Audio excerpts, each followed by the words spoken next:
Let me start by reviewing the problem that we were considering last week. We were raising a difficulty for the personality theory of personal identity, according to which the key to being the same person is having the very same ongoing, evolving personality. And the difficulty was basically the problem of duplication.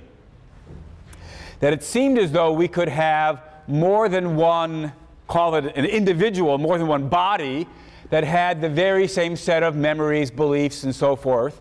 And then we'd have to ask ourselves, well, what should the personality theory say about a case like that? So imagine that over the weekend, the mad scientist copied my memories, beliefs, desires, fears, ambitions, goals, intentions, and imprinted that on somebody else's brain. They did it last night at midnight. This morning, we woke up, and we have to ask ourselves, who's Shelley Kagan? Who's the person that was lecturing to you last week? Well, it doesn't seem plausible in terms of the personality theory to say that he's Shelley Kagan and the one here today, you know, suppose the other one's in Michigan, right? That the one in Michigan is Shelley Kagan, but this one's not. After all, although it's true that he's got Shelley Kagan's memories. You know, he woke up thinking he was Shelley Kagan, just like I woke up thinking I was Shelley Kagan. He woke up thinking about what he was going to lecture on in class today, just like I woke up thinking about what I was going to lecture in class today. He remembered last week's lecture just like I remembered last week's lecture. Well, no clear reason to say, for the personality theory to say that he's Shelley Kagan and I'm not. After all, I've got the very same set of memories, beliefs, desires that he has. But equally true, and more surprisingly, from the personality theory point of view, there's no reason to say that I'm Shelley Kagan and he's not. After all, he's got all the same memories, beliefs, and desires that I do. Doesn't seem plausible to say we're both Shelley Kagan, because now you'd have to then say Shelley Kagan's in two places at the same time. So the only alternative seems to be to say that neither of us is Shelley Kagan. But if neither of us is Shelley Kagan, then the simple original personality theory was false. Because according to that theory, having the personality is what it took to be Shelley Kagan. We both have it, yet neither of us is Shelley Kagan. Personality theory must be false. So we revised the personality theory to say the secret to personal identity is having the same personality provided that there's no branching, provided there's no splitting, provided there's only one best competitor, not two equally good candidates. Given the no branching view, the no branching rule, we can say, in the ordinary case, you know, look, there really wasn't anybody imprinted with my memories and desires in Michigan. I'm the only one around in the earth right now with Shelley Kagan's memories and desires. Since there's no competitor and I've got the personality, I'm Shelley Kagan. I'm the very same person that was here lecturing to you last week. That's what the personality theory, it gives us the answer we're looking for in the ordinary case. But in the science fiction story where there's a duplicate, it says, if there's branching, the no branching rule comes in. Neither of them is Shelley Kagan. All right, so that's the best way for the personality theory to get revised to deal with this problem. The trouble was, it seems the no branching rule seems very counterintuitive. So think about it. Here, right now, I'm standing in front of you saying I'm Shelley Kagan, the guy who was lecturing to you last week. I believe I'm Shelley Kagan, the guy who was lecturing to you last week. Am I Shelley Kagan? Well, I've got Shelley Kagan's personality. So far, so good. Now all we have to decide is, was the branching rule satisfied or violated? So all we have to know is there somebody else somewhere in the universe who's got all my memories and beliefs and desires? Well, how in the world could I know that? Whether this person talking to you right now, is Shelley Kagan depends on whether there's some duplicate with all my memories in Michigan or not. Seems very counterintuitive. So although the personality with no branching rule avoids the problem of what to say about duplicates by saying when there's branching, neither of them is Shelley Kagan, the branching rule itself seems very counterintuitive. We feel as though whether somebody is me or not should depend upon internal facts about me in the earlier stages or this stage and that stage, not about what's happening elsewhere, outside, extrinsic to these things. Now, so if you're not willing to accept the no branching rule, if it strikes you as a bizarre thing to throw into personal identity, maybe you need to reject the personality theory. Now, during all of this, the fans of the body view typically are laughing. They say, this just goes to show what a dumb theory the personality theory is. The whole problem with the personality theory is that personality is a bit like a software. It's like programs, right? It's the various programs you run on your computer along with the various data files that you have saved on your hard drive and so forth, and those can be duplicated. You can have copy after copy after copy. You could have 2 copies of my personality. You could have 100 or 1,000. The problem with what drove the personality theory into the no branching rule, implausible as it may be, was the fact that your personality is like software and it can be copied.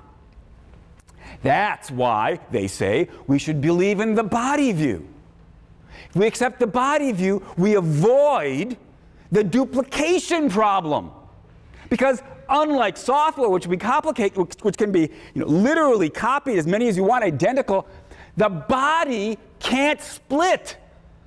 Human bodies can't divide or branch. There's no way that there's another body, that the body on Thursday became 2 bodies. The body that was here on Thursday couldn't become 2 bodies. So we avoid all the problem. That's at least the kind of claim that fans of the body view often make in the face of this difficulty for the personality theory. But now we need to ask, is it really true? Is it really true that bodies don't face a duplication problem? Is it really true that human bodies don't and couldn't split? Look, crucial word here is, of course, couldn't. Personalities don't actually split either, right?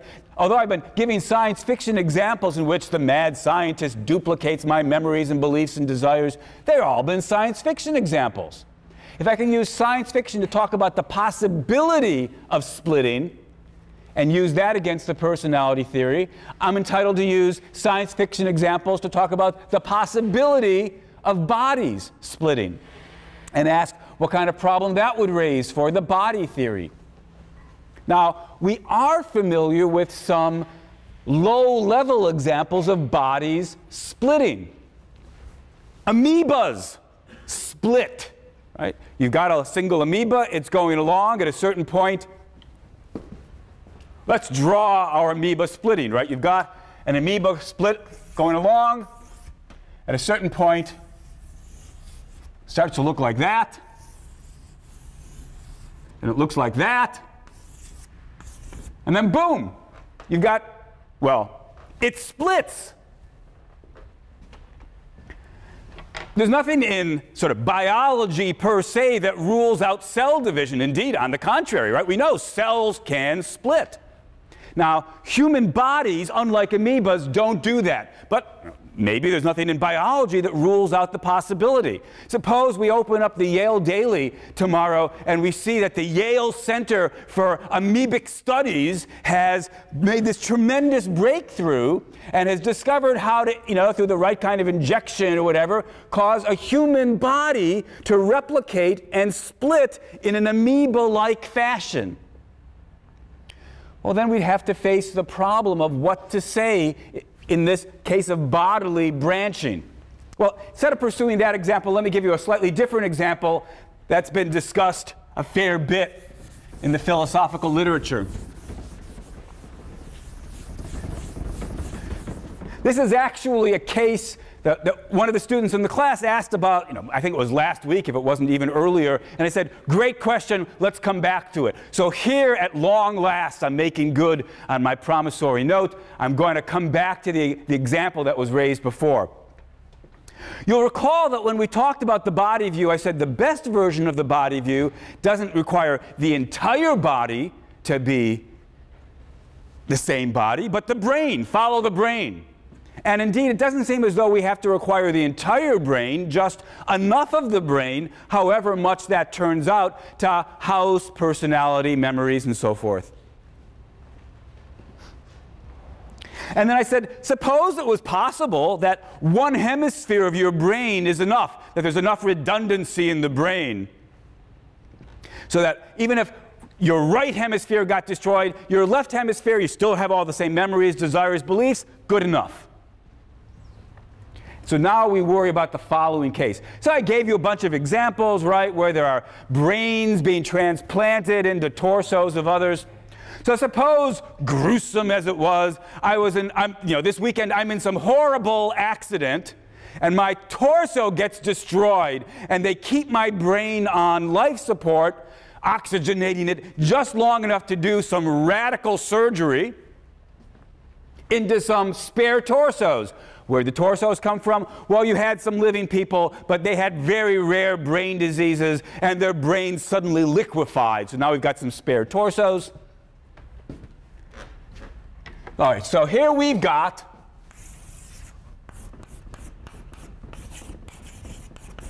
Shelley Kagan. His body gets destroyed. And here's my brain. Over here we've got Jones's torso. And over here we've got Smith's torso.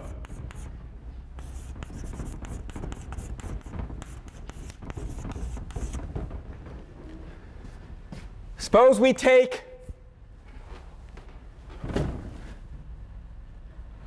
call this one the left hemisphere, and we stick it in here, into Jones's torso. We take this other hemisphere of my right half of my brain, we stick it into Smith's torso. We connect all the wires, all the neurons, the operation's a smashing success. Both things wake up.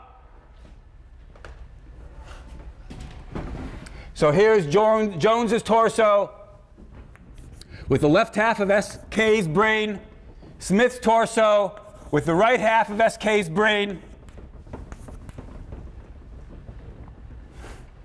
They wake up. We need some way to refer to these people so we can start talking about who they are. Let me just call this top one Jones's torso with the left half of Shelley Kagan's brain. Let's call him Lefty. Smith's torso with the right half of Shelley Kagan's brain, let's call him Righty. Okay.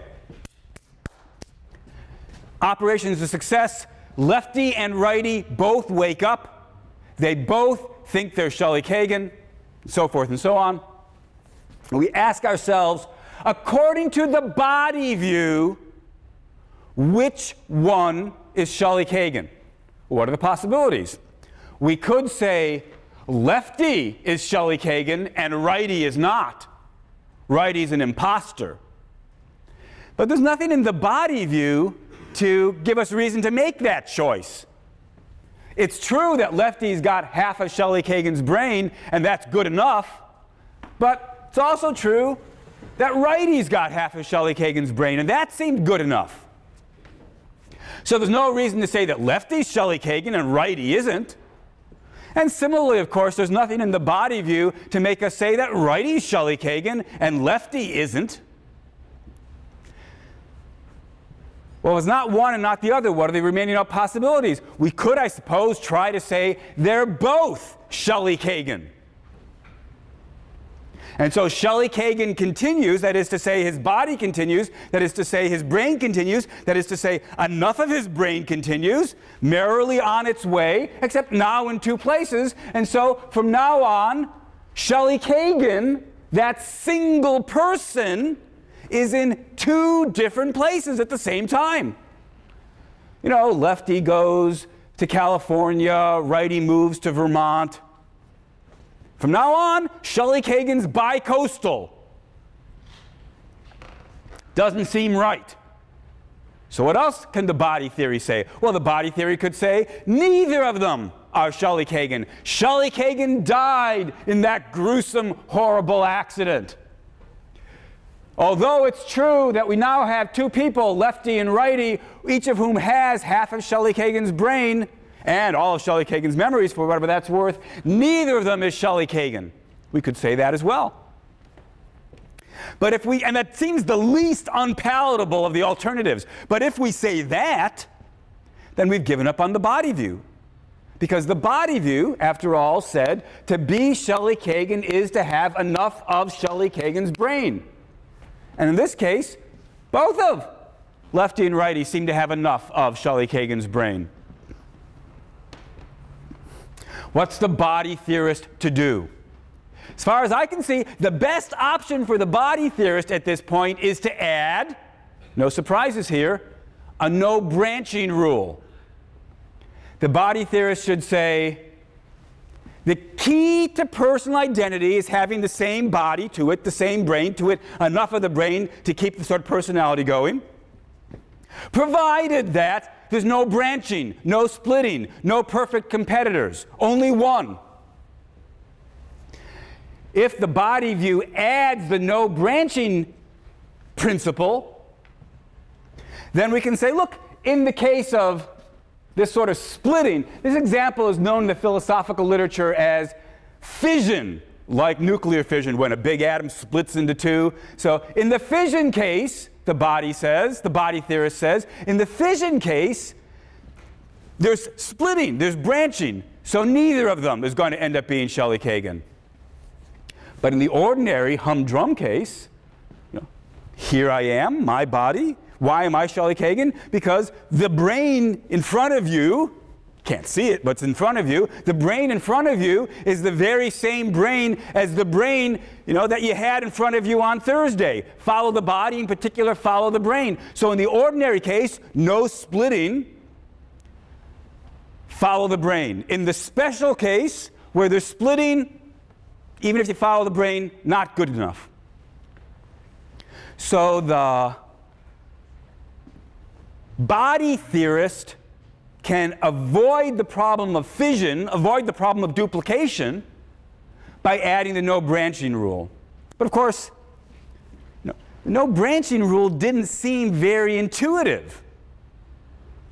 Whether or not I'm Shelley Kagan, the guy that was lecturing to you on Thursday, depends on whether, unbeknownst to me, over the weekend, somebody removed half of my brain, stuck it in some other torso, sealed me all back up.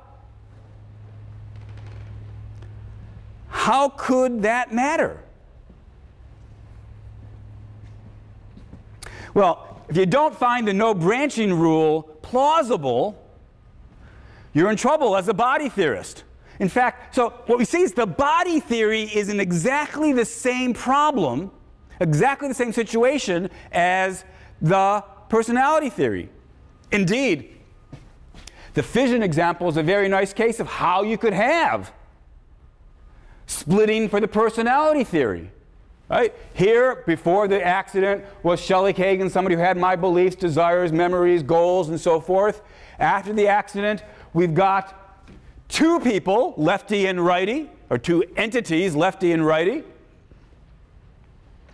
both of whom have Shelley Kagan's memories, beliefs, desires, goals, and so forth. Splitting the brain shows how you could, in fact, have splitting of personality. So the very same case raises the very same problem for both the body view and the personality view. And the only solution that I can see, at least the best solution that I can see, is to accept the no branching rule. If you don't like the no branching rule, it's not clear what your alternatives are. Or at least, it is clear what your alternatives are. It's not clear which alternative would be any better. Now, during all of this, problem for the personality theory, problems for the body view, during all of this, the soul theorist is having a field day. Right? The soul theorist is saying, look, you guys, You got into all this trouble with splitting and so forth and so on, and needing to add the no branching rule, silly and implausible as that seems. You got into all that trouble because of the problem of splitting, because personalities can be split, bodies can be split. If only you had seen the light and stuck to the soul theory of personal identity, all these problems could be avoided. Now, as you know, I don't believe in souls. But forget that issue for the moment. Let's just ask the question, is it true that the soul theory, if only there were souls, is it true that the soul theory would at least have the following advantage? It avoids these problems of duplication and fission. Well, let's ask. What should a soul theorist say about the fission case? So here's the gruesome accident. My brain gets split apart. One part gets put into Jones's torso, one part gets put into Smith's torso. After the operation, Lefty wakes up thinking he's Shelley Kagan. Smith wakes up thinking he's Shelley Kagan. Lefty's got part of Shelley Kagan's brain. Righty's got part of Shelley Kagan's brain. What should the soul theorist say about the case of fission? Well, again, remember, the soul theory says the key to being the same person is having the soul. You know, why am I the person that was lecturing to you on Thursday? Because it's the very same soul animating my body or what have you.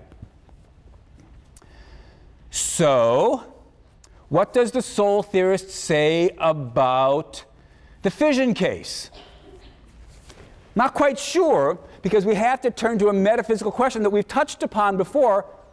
Namely, can souls split? I mean, after all, the problem that fission raises for the personality theory in a nutshell is that personalities can split, they can branch. The problem for the body view that fission raises in a nutshell is that bodies can split, they can branch. We need to ask about the metaphysics of the soul. Can souls split? And I don't know the answer to that, of course. So let's consider both possibilities. Possibility number one, souls, just like bodies, just like personalities, can split. Suppose that's what happened. So there was a single soul here, Shelley Kagan's soul, but in the middle of this gruesome operation, gruesome accident followed by this amazing operation, Shelley Kagan's soul split. So there's one of the SK souls over here, and there's one of the SK souls in the other case as well. Each one of Lefty and Righty has one of the pieces of the split Shelley Kagan soul. All right, so now we ask ourselves, according to the soul theory, which one is Shelley Kagan? Well, by this point, you can run through all the possibilities yourself, right? We could say, well, it's Lefty and not Righty. But there's nothing in the soul theory that supports that claim. They each have an equally good, however good it may be, they've got an equally good piece of the original Shelley Kagan soul. So there's no reason to say that Lefty is Shelley Kagan and Righty isn't. No good reason to say Righty is Shelley Kagan and Lefty isn't. Well, would it be better to say they're both Shelley Kagan? As long as you've got a piece of Shelley Kagan's soul, of the original soul, then you just are Shelley Kagan? In which case, Lefty and Righty are both Shelley Kagan? And Shelley Kagan is now bi-coastal, one in California, one in Vermont, one part of him. That doesn't seem very satisfying. What's the alternative? The alternative, it seems, for the soul theorist is to say neither of them is Shelley Kagan. If neither of them is Shelley Kagan, then Shelley Kagan died. But how can we say that if we accept the soul theory? They both have pieces of Shelley Kagan's soul. The soul split. Well, maybe what the soul theorist would have to do at this point is accept the no branching rule. Ah, says the soul theorist. follow the soul unless the soul splits, in which case neither of them is Shelley Kagan. Well, trouble is we didn't find the no branching rule very plausible. It seemed counterintuitive. But at this point, you begin to wonder, maybe we just need to learn to live with it. If the personality theory needs the no branching rule, and the body theory needs the no branching rule, and the soul theory needs the no branching rule, maybe we're just stuck with the no branching rule, whether or not we like it. And if we're stuck with it, then of course it's not an objection against any one of the theories that it uses it. Well, this was all what we would say as soul theorists if we think souls can split, but we need to consider the possibility that souls can't split. Maybe the soul theorist has an alternative available to him that the other theories don't have.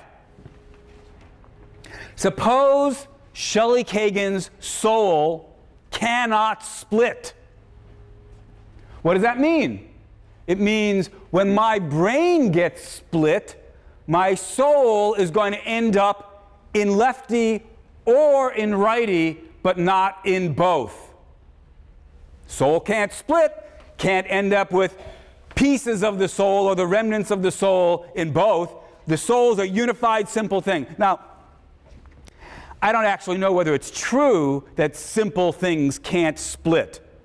Metaphysically, I'm not sure whether that's a possibility or not. But let's just suppose, look, Plato argued the soul was simple.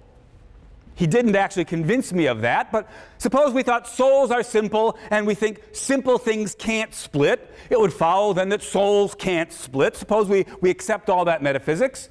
Then the question is just, which one is Shelley Kagan? Well, it depends which one ended up with Shelley Kagan's soul. We can't say they both have a piece. One of them will have it, the other one won't. And you want to know which one's Shelley Kagan? The one that actually ends up with Shelley Kagan's soul. If lefty ends up with Shelley Kagan's soul, then lefty is Shelley Kagan and righty's an imposter. He thinks he's Shelley Kagan, but he's not, because he doesn't have Shelley Kagan's soul. Lefty has it. If righty's got Shelley Kagan's soul, then righty is Shelley Kagan and lefty's the imposter. Now, looking at the situation from the outside, we might be unable to tell which one is really Shelley Kagan, because we won't be able to tell, looking at it from the outside, which one really has Shelley Kagan's soul. Although it will be true, whichever one really does have Shelley Kagan's soul is Shelley Kagan, but we don't know which one that is. Interestingly, and somewhat more surprisingly, looking at it from the inside, we won't be able to tell either. Lefty will say, give me a break. Of course I'm Shelley Kagan. Of course I've got Shelley Kagan's soul. Of course I'm the one. But righty will also say, give me a break. Of course I'm Shelley Kagan. Of course I've got Shelley Kagan's soul. Of course I'm the one. If souls can't split, one of them is mistaken, but there's no way for them to know which one is the one that's deceived. Now, that may not be a problem that you're unwilling to swallow. Right? As we've seen, all the views here have their difficulties. Maybe that's the difficulty you're prepared to accept. What's the right answer in fission? It depends on who's got Shelley Kagan's soul. No way to tell, but still, that's the answer to the metaphysical question. Question. What if neither of them have their soul? Question was, what if neither of these have Shelley Kagan's soul? Then they're both imposters. That's a little bit like the case we worried about when we started thinking about the soul view, right? What if last night God destroyed my soul and put in a new soul? Then Shelley Kagan died. If Shelley Kagan's soul does not migrate to lefty or righty. Neither of them is Shelley Kagan, according to the soul theory. What happened to Shelley Kagan? Well, if the soul got destroyed, Shelley Kagan died. If the soul didn't get destroyed, maybe somebody else that we weren't even looking at is Shelley Kagan.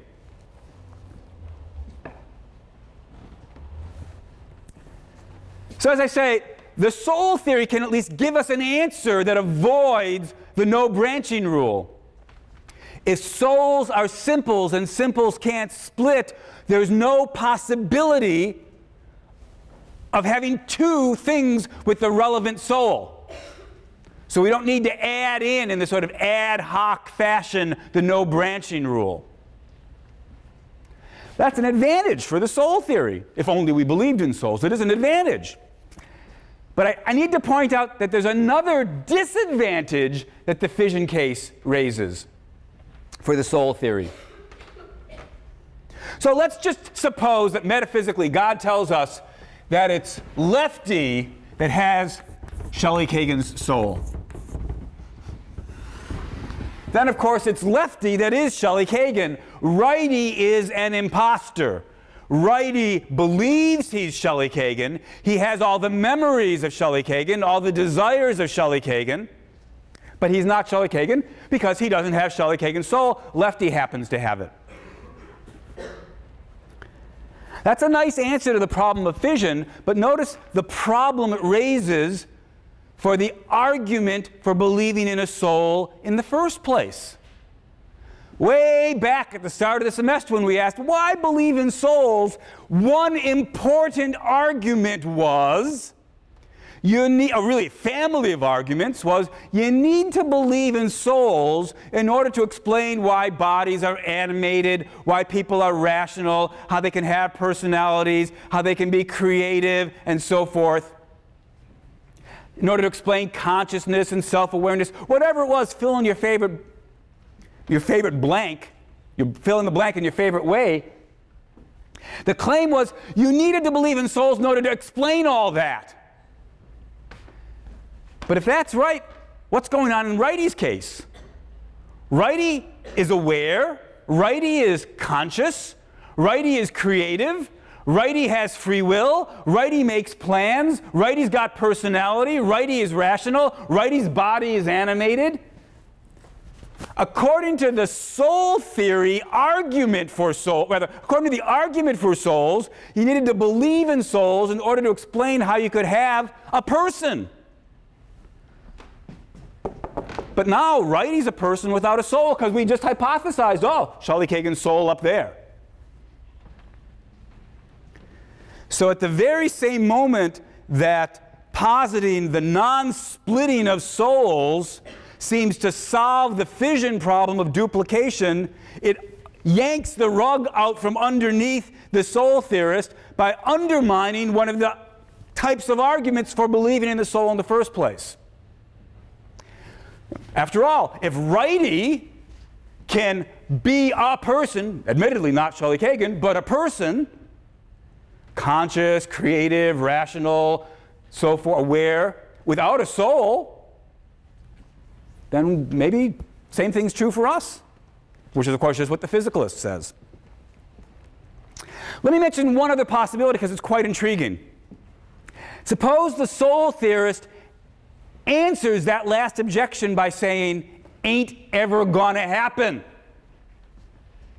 Yeah, it would be a problem for believing in souls if Righty could wake up without one.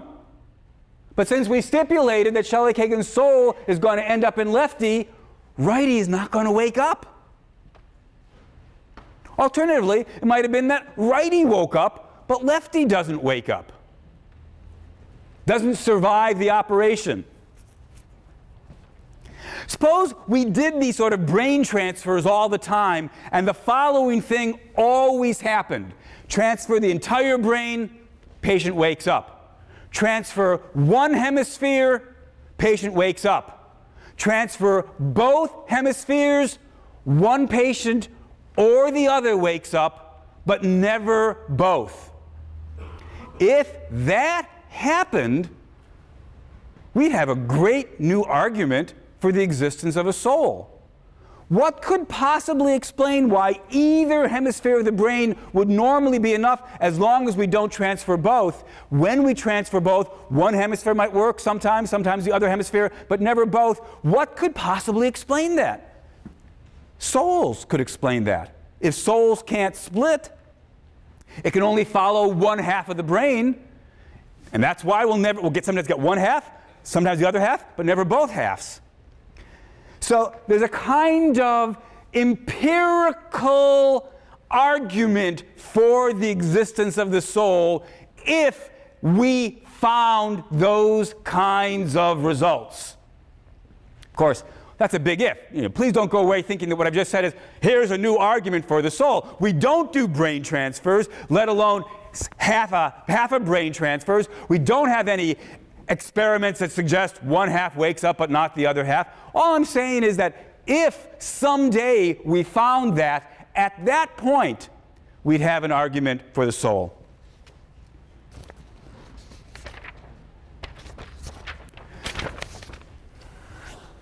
Well, again, let me put away the soul theory again. I was exploring it because it's interesting to think about its implications, but since I don't believe in souls, I want to choose between the body view and the personality view. Both of them, as we saw, in the face of fission, needs to accept a no branching rule. If they're going to survive this, thinking about this case at all, we need to throw in a no branching rule. Whether or not you find the no branching rule hard to believe, if both views are stuck with it, well, then we're stuck with it. So let's try to choose between the personality theory with the no branching rule and the body theory with the no branching rule. Which of these should we accept? Which of these is the better theory of personal identity? Answer: I'm not sure. Over the course of my philosophical career, I have moved back and forth between them. There was certainly a long period of time in which I found the personality theory, that is, personality theory with the no branching rule, to be the better and more plausible theory. And it certainly has any number of advocates on the contemporary philosophical scene. But at other times in my philosophical career, I have found the body theory, that is to say, the body theory with the no branching rule, to be the more plausible theory. And it is certainly the case that the body theory has its advocates among contemporary philosophers. For what it's worth, and I don't actually think that what I'm about to say is worth all that much, I'm going to share with you my own pet belief. These days, I'm inclined to go with the body theory. I'm inclined to think that the key to personal identity is having the same body, as long as there's no branching, as long as there's no splitting. But certainly open to you to decide that you think, no, the personality theory is the stronger view. I can't settle the question. I don't have any more philosophical arguments up my sleeve on this issue. But I do have another point that's worth considering. Although I'm inclined to think that the body theory may be the best view about what's the key to personal identity, I'm also inclined to think it doesn't really matter. We've been posing the following question. We've been asking, what does it take for it to be true that I survive? And it may be that what we should conclude is, whatever the best answer to that question is, it's not the question we should really have been thinking about. We weren't going to be in a position to see that until we went through all the stuff we've been going over for the last couple of weeks. But now that we're here, we're in a position perhaps to raise the question, should we be asking what it takes to survive, or should we be asking about what matters in survival? Now, in posing this question, I'm obviously presupposing that we can draw a distinction between the question, do I survive, is somebody that exists in the future, whatever, me, and the question, what was it that I wanted when I wanted to survive? What was it that mattered in ordinary survival? And it might be that these things can actually come apart. To see this, suppose we start by thinking again about the soul view. Suppose there are souls. I don't believe in them, but let's imagine. Suppose there are souls. And suppose that souls are the key to personal identity. So somebody is me if they've got my soul. Or to put it more straightforwardly, next week, the person that's me is the person with my soul. I survive as long as there's somebody around with my soul. 100 years from now, am I still around? Well, if my soul's still around, that's me. That's what the soul theory says. And suppose it's the truth. Now consider the following possibility. Suppose that people can be reincarnated. That is to say, at the death of their body, their soul takes over, animates, inhabits, gets connected to a new body that's being born. But unlike the kind of reincarnation cases that get talked about in popular culture in various religions, where, at least under the right circumstances, you can remember your prior lives, let's imagine that when the soul is reincarnated, it's scrubbed completely clean. No traces whatsoever of the earlier life. No way to retrieve it. No karmic similarities of personality or anything. Just starts over like a blank slate. Like a blackboard that's been completely erased. We now have the very same blackboard, and now we start writing new things on it. All right. Imagine that that's the way reincarnation worked. So somebody asks you, will you still be around in 1,000 years? The answer is going to be yes, because my soul will be reincarnated. In 1,000 years, there'll be somebody that has the very same soul that's animating my body right now. Of course, that soul won't remember being Shelley Kagan, won't have any memories of its prior life. It won't be like Shelley Kagan in any way in terms of Shelley Kagan's desires or ambitions or goals or fears.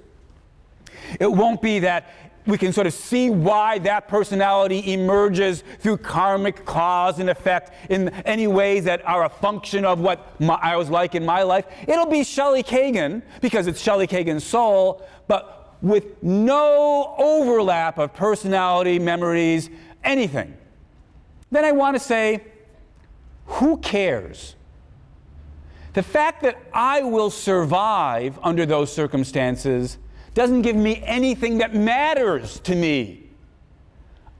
It's no comfort to me to be told, I will survive, because after all, the soul is the key to personal identity. If there's no similar personality, no memories, no beliefs, no retrievable memories of past lives, then who cares that it's me? If you can feel the force of that thought, then you're seeing how the question, will I survive, can be separated out from the question, what matters? What do we care about? Bare survival of my soul, even though that is the key to personal identity, if it is, bare survival of my soul doesn't give me what I want. It's no more comforting or satisfying than if you said, you know this knuckle bone? After you die, we're going to do knuckle bone surgery and implant that knuckle bone in somebody else's body, and that knuckle bone is going to survive. And I say, oh, that's very interesting that knuckle bone will be around 100 or 1,000 years from now, but who cares? And if the knuckle bone theory of personal identity gets proposed, and somebody says, oh, yes, but you see, that person now with that knuckle bone will be you, because the key to personal identity is having the very same knuckle bone, I say, all right, so it's me. Who cares? Bare knuckle bone survival does not give me what matters. Now, the knucklebone theory of personal identity is a very stupid theory. In contrast, the soul theory of personal survival is not a stupid theory, but for all that, it doesn't give me what I want. When you think about the possibility of bare survival of the scrubbed, clean, erased soul, you see that survival wasn't really everything you wanted. What you wanted, at least what I want, I invite you to ask yourself whether you want the same thing. What I want is not just survival, but survival with the same personality. So even if the soul theory is the correct theory of personality, it's not enough to give me what matters. What matters isn't just survival, it's survival with the same personality. Let's consider the body view. Suppose that the body theory of personal identity is correct. And to be me, there's got to be somebody there that's got my body. Let's suppose the brain version of the theory is the best version. And so next year, there's going to be somebody that's got my brain. But let's imagine that the brain has been scrubbed clean. All memory traces have been completely erased. We're talking complete, irreversible amnesia. Complete, erasure of the brain's hard drive. No traces of desires and memories and intentions and beliefs to eventually be recovered if only we have the right surgery or procedure or psychotherapy or what have you. It's gone. Now, that thing that wakes up after this complete irreversible amnesia will no doubt eventually develop a personality, set of beliefs, memories. Nobody knows who it is, so they call it, they find it wandering on the streets, they call it John Doe. John Doe will eventually have a bunch of beliefs about how the world works, make some plans, get some memories. According to the body theory, that's me. And if the body theory is correct, well, by golly, it is me. And all I can say in response to that is, it's me, but who cares? So what? I'm not comforted by the thought that I will still be around 50 years from now if the thing that's me doesn't have my personality. Mere bodily survival isn't enough to give me what I want. I want more than mere bodily survival. I want to survive with the same personality. So even if the body theory of personal identity is the right theory, what I want to say in response to that is, so what? If the really crucial question is not do I survive, but do I have what I wanted when I wanted to survive, the answer is the body theory doesn't give it. I don't just want to survive, I want to survive with the same personality.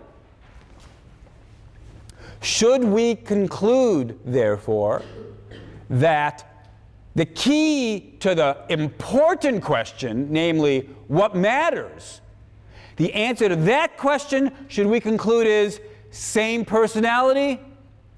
That's the question we'll have to take up next time.